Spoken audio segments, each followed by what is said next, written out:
अस्सलाम वालेकुम। आज का टॉपिक है मीन्स एंड एक्सट्रीम्स।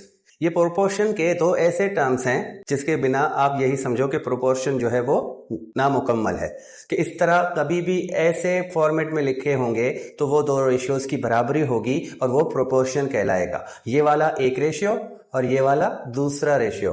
अब इन दोनों की बराबरी, अगर दो रेशियोज आपस में बराबर हैं तो वो प्रोपोर्शनल होगा। तो मैं यहाँ पर इनके वैल्यूज अगर लगा दूं तो मैं इस तरह इसको लिखता हूं, तो ये ऐसे हैं दो रेशियोज जो एक दूसरे के इक्वल हैं। ये एक प्रोपोर्शन है।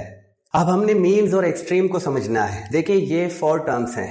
इस तरह ये इसके जो प्रोपोर्शन के 4 कंपोनेंट्स होते हैं या टर्म्स होते हैं या एलिमेंट्स होते हैं, तो ये फर्स्ट रेशियो के, ये सेकेंड रेशियो के। अब मैंने ये बताया था कि ये फर्स्ट प्रोपोर्शनल, ये सेकेंड प्रोपोर्शनल, ये थर्ड प्रोपोर्शनल और ये फोर्थ प्रोपोर्शनल। अब यहां पर हमने मीन्स को समझना है, तो मीन्स के लिए ये जो मिडल टर्म है, ये जो दोनों अंदर की तरफ टर्म्स हैं 4 एंड 3, ये कहलाते हैं मीन्स। तो हमेशा याद रखेंगे कि प्रोपोर्शन के जो मिडल वाले होंगे, जो अंदर वाले 2 टर्म्स होंगे, वो होंगे मीन्स।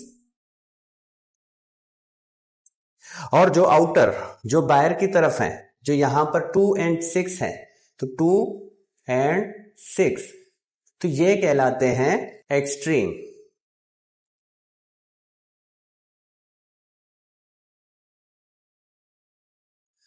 तो इस तरह आपने ये दोनों टर्म्स को याद करना है, क्योंकि प्रोपोर्शन जो है इन दोनों टर्म्स के बगैर अधूरी है। और जब भी प्रोपोर्शन हमें मिलेगा, हमने उसको सॉल्व करने के लिए मीन्स और एक्सट्रीम को समझना है। और अगर हमें मीन्स और एक्सट्रीम की पहचान होगी तो product of means is equal to product of extreme वाली जो प्रॉपर्टी है प्रोपोर्शन की, वो हम अप्लाई कर सकेंगे और उसको बेहतर से बेहतर यूज कर सकेंगे।